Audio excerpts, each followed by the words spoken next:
a speech later today talking about national security here and talking about the great threats that confront our country and unfortunately the role that this president has played in making our country, well, frankly, not trusted by our allies and not respected by our enemies in the world today. And that makes America vulnerable. We are not seeing that, we haven't seen that in the sense that our country has been attacked again. But we are seeing this vulnerability and the destabilization of the Middle East that's going on. A report that just came out the day before yesterday on Iran now looks like they're on the precipice of having a nuclear weapon. And most Americans, I don't think, understand the world changed this week. And things are going to start happening that, frankly, will probably change our lives and our security picture. And one of two things is going to start happening. Number one, a country, or maybe more than one country, will intercede and stop Iran from developing their nuclear weapon. And that will cause, of course, some reaction, which may lead to a very hot situation in the world. The other alternative is that doesn't happen, and there is a nuclear explosion of a test in Iran, and then a whole host of other things happen in changing the world dynamic. So that will be, you will have a nuclear weapon in the possession of a country that is a radical theocracy. Nuclear weapons to date have been in hands of the United States and of countries that are either freedom-loving countries, republics, democracies, or they've been in the hands of countries that have governments that are either, as the Soviet Union and China are, which are Marxist communists, or in the case of Pakistan, a military, basically a military, quasi-military / democracy. Those countries can be reasoned with. They can be reasoned with, particularly those who have been nuclear armed countries that we've had been on the other side of us, who have been enemies of the United States. They can be reasoned with in one simple respect. You can have a Cold War with a country and have mutual assured destruction being the strategy to prevent them from using their nuclear weapons. If the people who are your enemy don't believe in a hereafter and believe that an exchange of nuclear weapons would be the end of their lives and the end of everything that they believe exists. If the country that you have on the other side who is an enemy that has a nuclear weapon is a country that believes that this life is misery and the next life is the life to look forward to, and that you are guaranteed of having that good next life by engaging in jihad against those who are in your way of spreading radical Islam throughout the world, that is not a recipe for anything but disaster for the world and our national security. And that's why Iran cannot have a nuclear weapon. Because the number one virtue, so stated by the mullahs and Ahmadinejad on many, many occasions, they say the number one virtue of the Islamic Republic, for the people of the Islamic Republic, is the willingness for martyrdom. This is not a country that you want to have a nuclear weapon and with the prescription that their objective as the Iranian Revolutionary Republic, that's what they're called, they're a revolutionary republic, which by the way has been at war with us since 1979.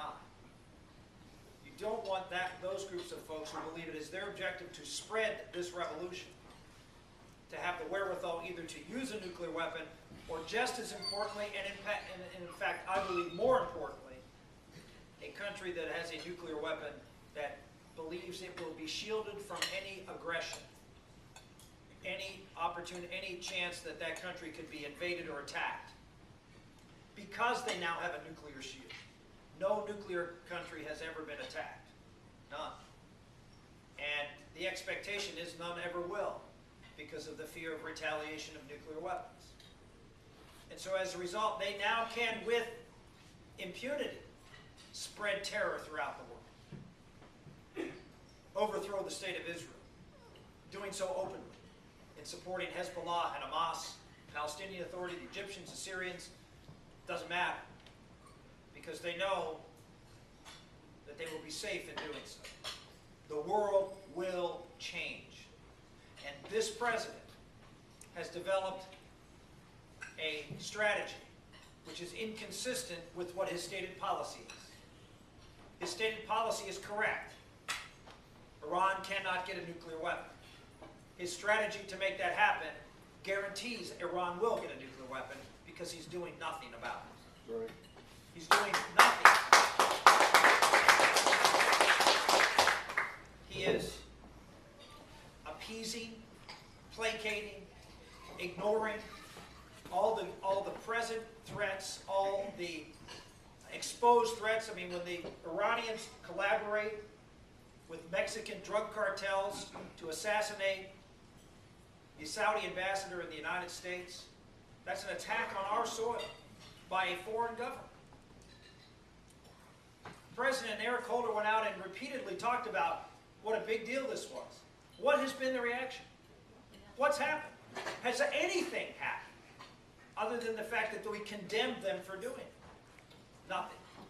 The president initially talked about sanctions, and then some of his lower staff folks, well, we really can't do that because all we really do to hurt Iran will hurt oil production, and that means it'll hurt our economy, and we can't do that.